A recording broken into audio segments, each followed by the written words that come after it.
The cost of printing business cards can be surprisingly low for the more traditional black and white standard sized cards. For those who want to get more fancy with their business cards, however, and the potential rewards of getting more fancy with a business card can easily outweigh the concerns of the budget, it takes a bit more work to create a successful card in a cost effective manner. For professionals that thrive on creativity, but that doesn't always bring in the most money, artists and writers come to mind.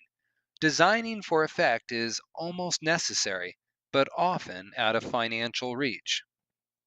In this chapter, we'll focus on how to solve this problem. We'll look at how many business cards you're likely to need in order to promote your business and how much those cards are likely to cost. We'll look at some strategies for reducing the cost of your cards, whether by reducing the complexity of the card or by reducing the cost of the materials involved and the printing. And we'll start to think about the distributing your cards and how to do that in such a way as to ensure that giving away a business card that costs some money to produce doesn't represent a loss for your business, but as often as possible, a profit. Designing a business card is an exercise in imagination. Actually, printing a business card, however, is an exercise in economics. Assuming that you've done your work in the design phase, then you should have a card that will, all other things being equal, convince a potential contact to actually pick up the phone and contact you. But all other things aren't necessarily equal. And no matter how well designed and memorable your card is, there's no 100% guarantee that the person you hand it to will contact you about your business. When you think about distributing business cards, it's vital to think in terms of probabilities and aggregates rather than handing out 50 business cards and getting 50 new clients overnight. A good rule of thumb as far as online advertising goes is this: for every 2,000 people who visit your website, one will give you money, whether through donations, buying a product from you, or even through referring a friend who they know needs what you have to offer. This rules varies depending on supply and demand, of course. A website selling hand-woven blankets will make fewer sales from 10,000 visitors than will a website selling efficient, cost-effective graphics software for all user levels. But when considering the rate of return on your advertising budget, it's best to assume the worst.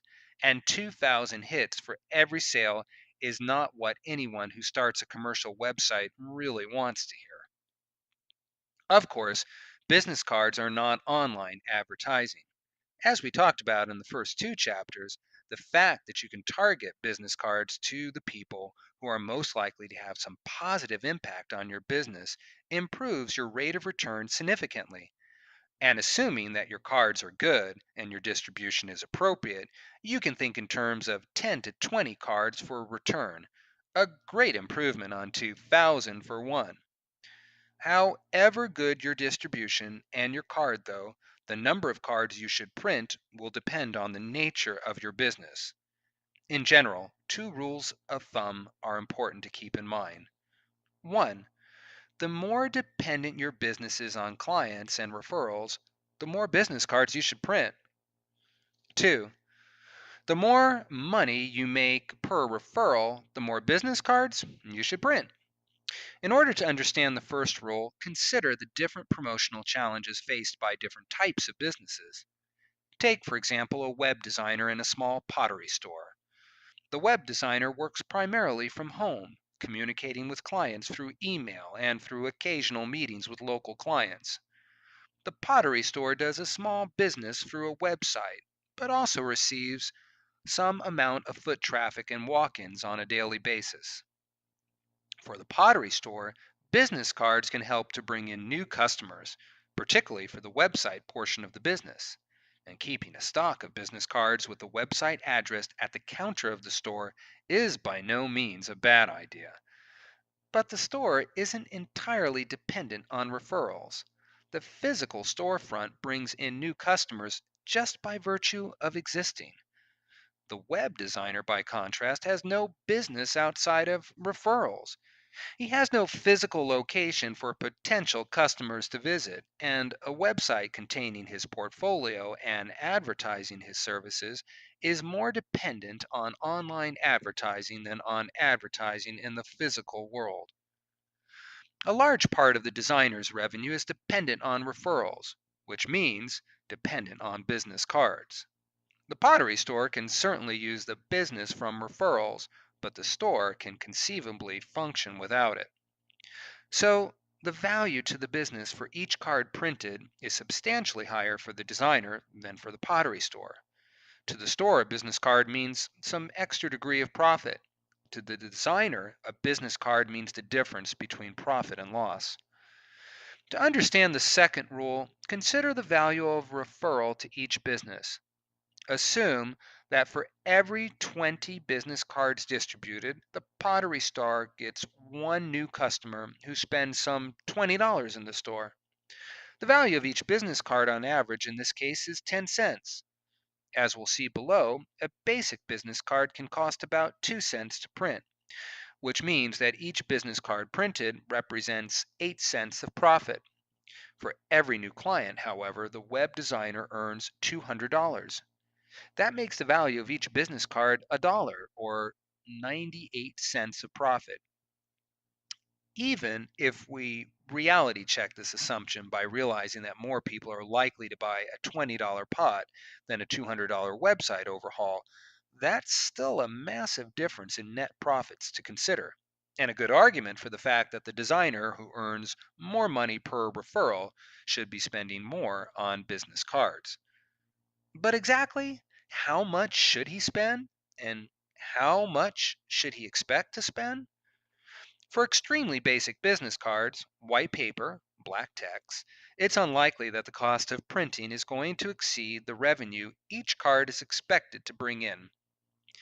Business cards are typically printed on cardstock, 80-pound paper and up, in contrast to the standard 20 or 24-pound paper used for most documents.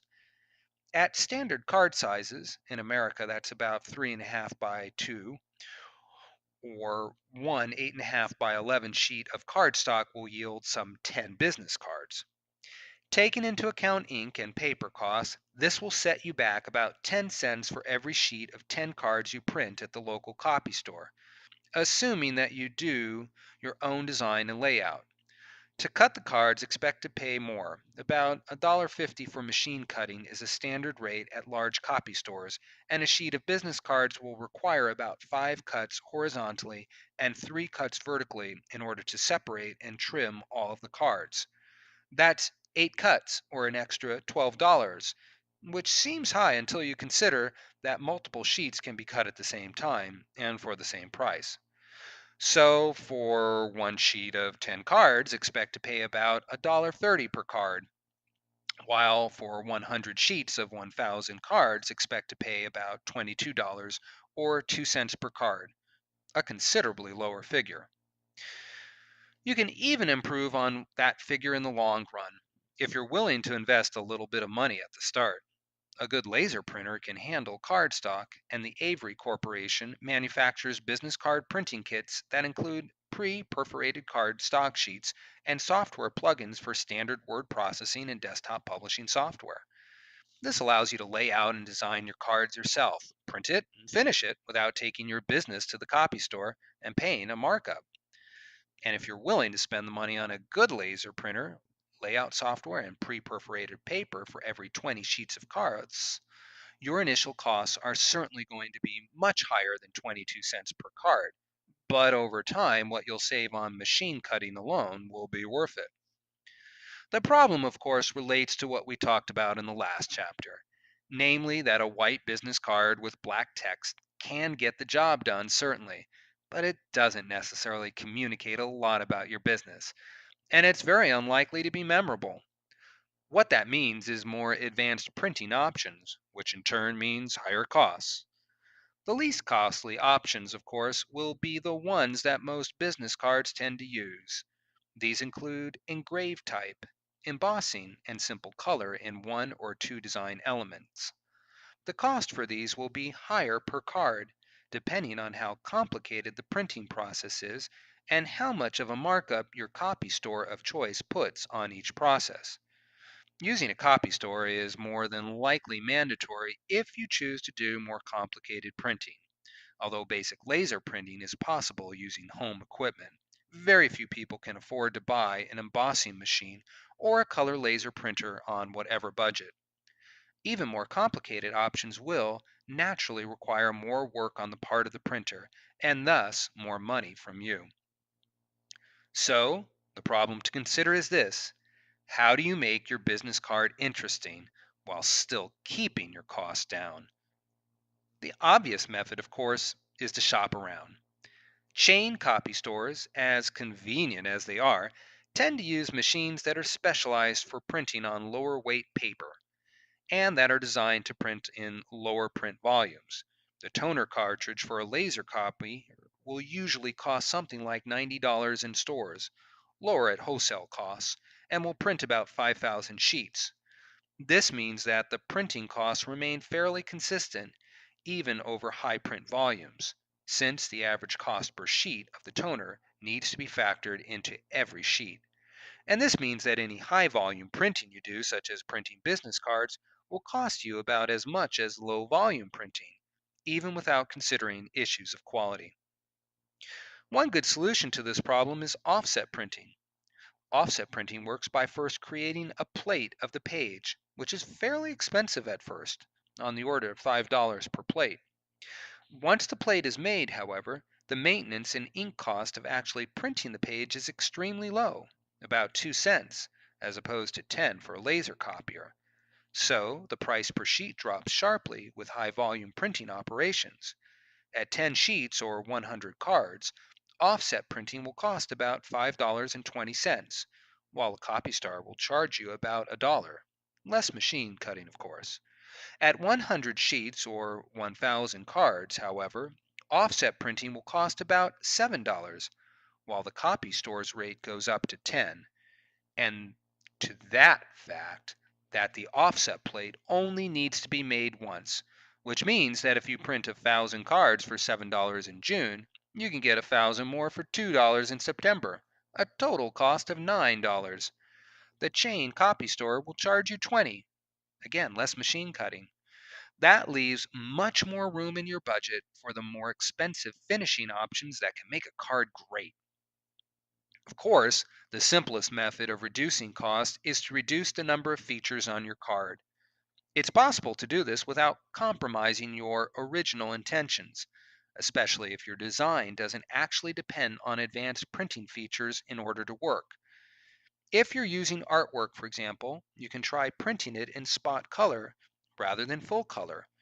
Or you can make sure that your design relies heavily on content rather than on, say, embossing.